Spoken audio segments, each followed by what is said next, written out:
அன்பர்களே, மீனம் லக்கினத்தில் பிறந்த ஒருவருடைய ஜாதகத்திலே அந்த மீனம் லக்கினத்திற்கு அதிபதியாகிய குரு பகவான் அந்த லக்கினத்திற்கு 2ஆம் இடத்தில் இருந்தால், அதாவது 2ஆம் இடத்திலே வாக்குஸ்தானத்தில் இருந்தால், அந்த ஜாதகருக்கு வாக்கு பலம் உண்டு. அவர் வாய் மூலம் தொழில் செய்யும்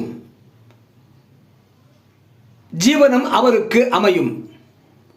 ஆசிரியர் தொழில், வழக்கறிஞர் தொழில் மற்றும் புரோகிதர் தொழில் ஆகிய தொழில்கள் வாக்கினை பயன்படுத்தி ஜீவனம் செய்யக்கூடிய தொழில்களாகும்.